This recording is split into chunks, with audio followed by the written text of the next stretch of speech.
Why do cats chase moving objects and wolf pups wrestle? They build strength and stamina, right? They practice the skills that is important to their survival, like hunting for food or fighting off enemies. Can you imagine a puppy thinking to himself, "Gee, I guess I'll go fight my brother so I can practice my survival skills"? Of course he doesn't. The reason why animals play is simple. They do it because it's fun. The survival skills develop as a secondary bonus. Okay, so a show of hands. How many of you play an instrument? Don't be shy. How many of you sing in the shower? These are some brave people here tonight. And do you like painting or building things? Why do you do these things? Is it because singing in the shower is going to prepare you for war? Or is it because playing an instrument is going to increase your fitness for survival? The reason why you do these things is probably because you find them enjoyable. And it gives you a feeling of mastery. You were born as creative individuals, and that creativity will always seek to find an output. Creativity is a force that drives animals, children, and even adults to do different forms of play. Creativity is asking a key question: what if?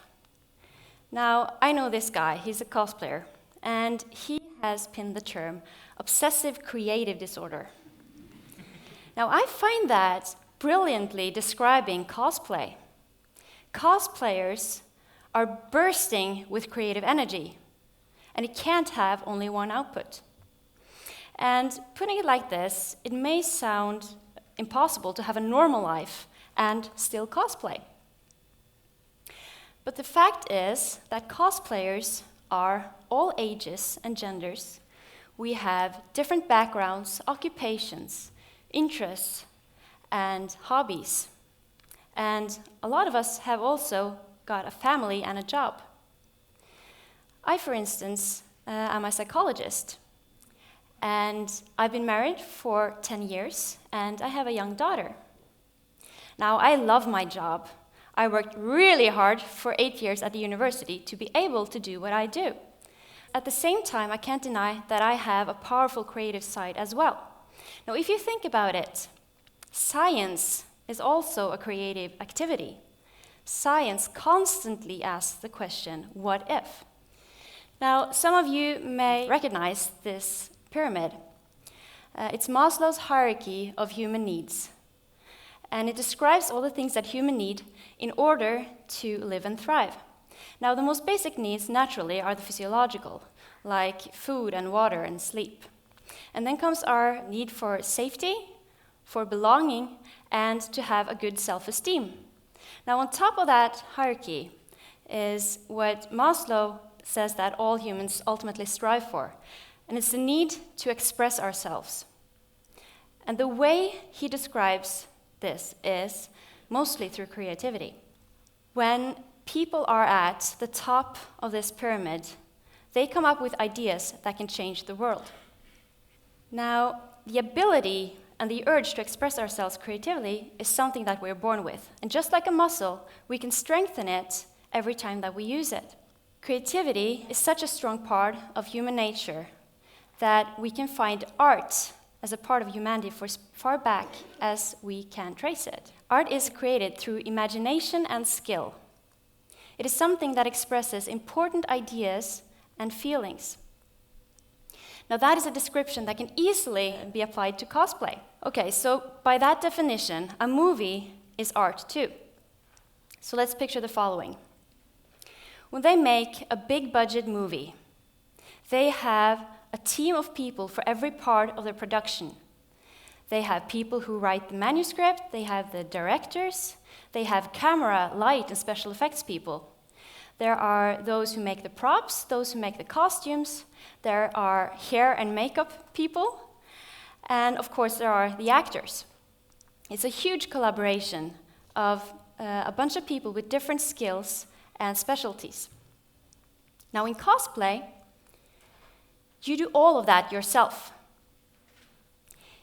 In making a cosplay, you learn how to be a seamstress, a painter, a prop builder, a hairdresser, makeup artist, engineer, anything that you need in order to finish that costume, to bring it to life.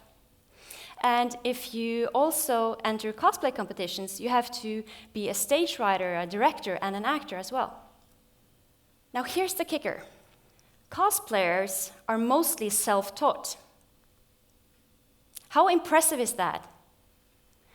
Cosplayers are just like all of you, and then they learn all these different skills through YouTube, through tutorials, textbooks, and then they give that acquired knowledge back to the cosplay community.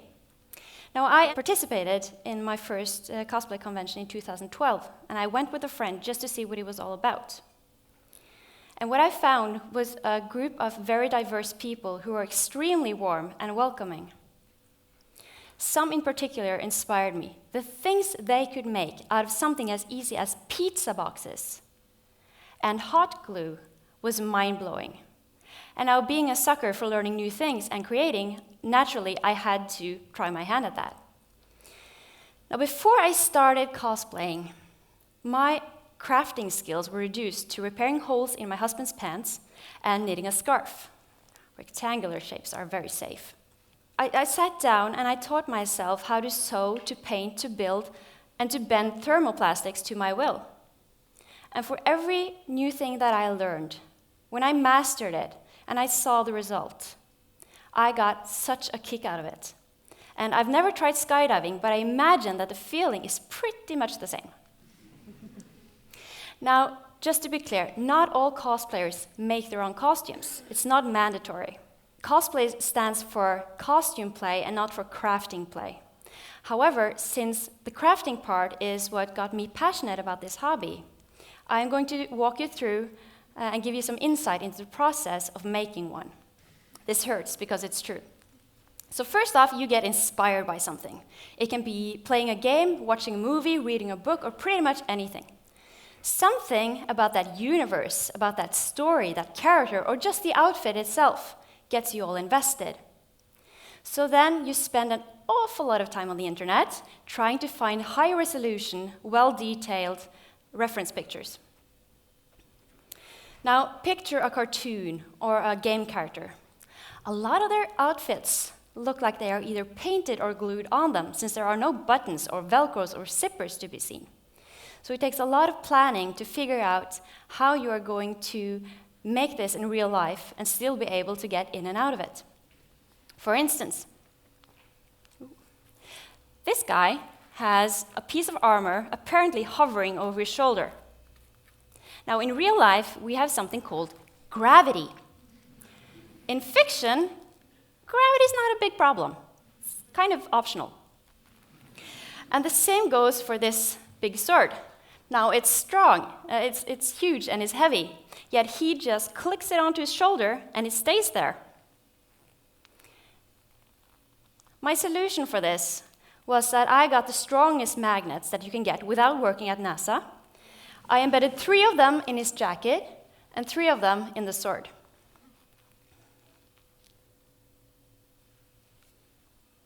So you need to figure out what kind of skills do I need to learn in order to make all the parts of this costume. Are there perhaps some impressive lights in the sword? Is he wearing a chainmail? Then you start to Google how to make a chainmail, how to program flashing lights. And when you figured out the how, you also need to find the what. So you need materials that are a certain color, a certain texture, and have certain properties. Now, cosplayers are amazing at recycling everything from trash to things they find in thrift shops. Now, I spend a lot of time on eBay trying to find materials. And you know how Amazon and eBay keeps a track of everything you search for, everything you purchase? And based on the suggestions that eBay send me, things they think that I might be interested in buying, they think that I am deeply into S&M and probably an arms dealer. So all this planning, all this research and learning new skills and shopping on the internet or whatever, it takes an awful lot of time. But it's nothing compared to the time it takes to actually make a costume. And I thought about this a lot, and the time where you actually get to wear the costume can be as little as 1/10 of the time it actually takes to make it. So sufficient to say, cosplay is not only about dressing up. Okay, so you made the costume, but you're not entirely done yet. You still need to work on the presentation of the character or the costume that you're wearing. And if you are entering a cosplay competition, you need to write an act to perform on stage. And you also need to edit music, sound effects, perhaps even a video to go with your performance. And just like an actor would, you should prepare by studying the character's way of walking, talking, and reacting. Now, when I cosplay Fenris, who is an elven warrior from the game Dragon Age, putting on that costume almost immediately changes the way I walk, my facial expressions, and my posture. Now, walking around a convention with a sword like this, who cannot feel like a badass?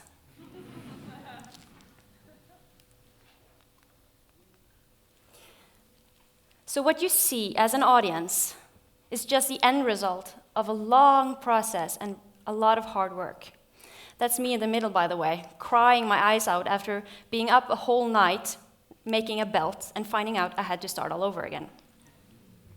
And that is also my sister's living room after we have crashed there trying to make a Bowser. So cosplay actually is fun. It's a lot of work, but I promise it's fun as well. And learning new skills is actually like going to the gym for your brain. It keeps it strong and healthy. And through cosplay, you get to know a lot of different people and different cultures. Now, imagine this. Imagine how a pianist feels when he finally masters a difficult musical piece after hours of rehearsing. That is the same feeling that a cosplayer gets when finishing a costume after months of planning, trial and error, cuts and burns, and there's a lot of them.